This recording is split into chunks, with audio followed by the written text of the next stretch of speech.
The bridge to God is built through a sincere heart. My teacher's face was stern as she said it.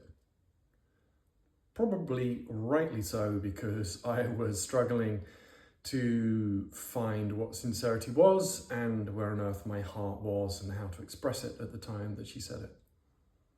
So now, almost 2 decades later, I have tussled and struggled with it, but I think I've come to the conclusion that it's simpler than I thought. Obviously, I don't have the answer, but here, you and I are going to explore bridge without actually doing the posture today, but those who know me will know that we always do the thing before the thing before the thing. So the bridge to God is built from a sincere heart. That's what I wrote in the essay. And so we're going to look at it from there, because a bridge has to start somewhere and travel through to somewhere else, through this space, through this thing that we can't just walk across or drive across or reach across. That's why the bridge is necessary, because it's going to get us somewhere that we aren't currently at, that we can't currently reach. So that being said, we can look at our hands and our feet, because in that we have these kind of disc-like shapes, these kind of hollow disc-like shapes. You know that I call that the horseshoe. And there's something about these disc-like shapes which I've always been very enchanted by, mesmerized by. I know there's a key in there that I have yet not found, but I am finding, and I know it unlocks amazing things. That's why we're looking at the hands and the feet. Because they are called bandha, hasta bandha and pada bandha, for the hands and feet respectively. But what is that? What is this thing? Well, I always said it is the bridge between the physical and the energetic. And that is a bit like the bridge to God in some ways. This thing that we have here, and then we reach into the energetic fundamental within it. Wow, isn't that amazing? So how are we going to do it? Well, first of all, we're going to look at the hand and we're going to pay attention to the horseshoe of the hand. Just as we're going to pay attention to the horseshoe of the foot, not the heel of the hand. And when we pay attention to that and we pressurize it, all you've got to do then is try and relax the rest of it, let go of the rest of it. Put it into a position where you can prime it for pressure and then just allow it to pleasingly soften. And when you do that, something inside the hand and the foot lengthens, stretches, opens, softens, becomes like a diaphragm letting something through that wasn't available before. It becomes permeable. And that permeation of this energy changes the way we think, the way we see the world, the way we experience ourselves. And that is the first part of the bridge to God in some ways.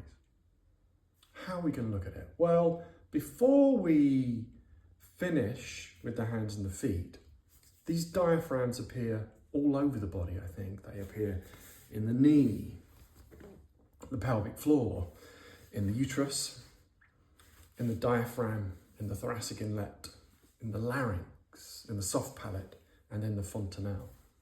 So there are lots of these diaphragms that all kind of interlink and talk to each other when they're allowed to, when the bone structures allow them to. We're not going to think about that because that's a big, big process. So we're going to try and keep it simple to the hands and the feet and the thing in the middle, the rib cage, or rather the diaphragm within the rib cage. The reason I said rib cage is I was thinking of the rib cage because accessing the diaphragm classically involved holding your breath and lifting the ribs, because then you become aware of this diaphragm separating your tummy and your lungs. However, when you do that, in my experience, it just puts tension into the diaphragm. It brings your awareness of the diaphragm, which is fabulous, but it puts tension into the diaphragm. And if we think of the diaphragm, the bandha, as like a sieve, We want the holes to be a little bit bigger so they let something through, they let energy through. This thing other than the mesh, it can let through. Whereas when we create tension, it's like we close all of the mesh up. And so any of the stuff that was coming through is now stopped. There are exceptions to that I won't go into now because we can direct it through through specific places, but that's really hard.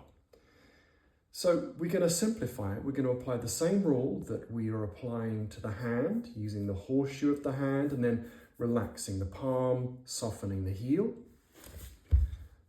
pressurizing the horseshoe of the foot, softening this plantar fascia here, the instep of the foot, and relaxing the heel. And we're going to close the ribs. I covered this in the yamas. Go back and read it if you want to. But we close the ribs, which then allows our tummy to relax. And that allows us to feel the diaphragm in a different direction, as opposed to pulling it up and sucking it up, which is this tension. We close the ribs using tension around the diaphragm and then let go of the diaphragm. So our tummy becomes full and sexy. So let's have a go of that. We're going to do that in a few shapes. The first shape is really simple. We've done it before. It is here. But all you're going to do is you're going to rock forwards. You're going to take your body forwards. If I slant, you're going to take your body forwards, and so you feel as though the heels of the hands come off the floor. Then you're going to relax the heels down, but keep the pressure in the horseshoe, trying to spread it evenly between the knuckles of the forefingers and ideally the thumb as well. So what does that look like? It means leaning forwards a little bit and then relaxing the heel of the hand until you feel there is a gentle stretch through the palm of the hand. Now, for anyone with wrist problems or anything like that, it's worth doing this with your hands a little bit further up and then just lifting and then releasing. When you do that, you will need to let go of your armpits. You will need to lift the head and the chest. The more you collapse, the more all of that natural tension between your upper body and your hand is, well, it becomes slack. So the more you hold your spine up, the more you will feel that gentle stretch inside the palm of the hand. That's what you're doing. Then if you wish to, you can then do this with your heels tucked under. So then when you come to down dog, you again get the feeling of pressurizing the heels or pressurizing the soles of the feet, the horseshoe of the foot, and then relaxing the heels. So that's what you're going to pay attention to. You can find it here, pressurizing the horseshoe of the hand, relaxing the heel, pressurizing the horseshoe of the foot, relaxing the heel, and then drawing it back, pulling the rib cage backwards.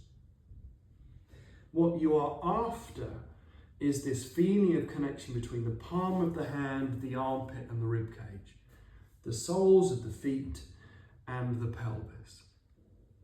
There's a simpler way to do this, where you can come to here, come into like a sprinting position. So you feel that the horseshoe of the foot is active, you are forwards, and then all you do is you relax the foot, sink into the pelvis till you feel a stretch in the foot. Here, and then sinking. Now this is fabulous if you then want to do a nice long stretch, but when you do the stretch, make sure you don't come back into the heel, because then the fascia in the foot may tighten a little bit. Throughout all of this, I'd really like you to get used to narrowing the ribs. Really get used to this feeling of closing the sternum down, closing the ribs down, then softening the abdomen. It's a magical feeling. That's all I want you to pay attention to see if that when you are in all fours and you have this tension between the palms and the armpits and your toes are tucked, you feel the tension between your feet and your pelvic floor, that when you narrow your ribs and you let go of your tummy, do you feel it being mirrored in the palms of the hands and the feet? When you're in down dog and you narrow the ribs, and you have this pressure in the palms of the hands and the pressure, the expansion pressure in the feet, and you narrow the ribs. Do you feel this release in the palms of the hands and the feet? That's what you're after. That's the first element of bridging through the body. That'll do for now. I hope you're enjoying the story. There will be more next week and for the upcoming weeks, but for here, you have your homework, and I am so grateful, full of gratitude for those people who have listened this far, and even more for those people who might give it a go. I love this posture. Well, I love all yoga postures, but this one especially because it keeps on giving. It's almost as though the bridge has gone through something and something continues to come back to me, having built that bridge.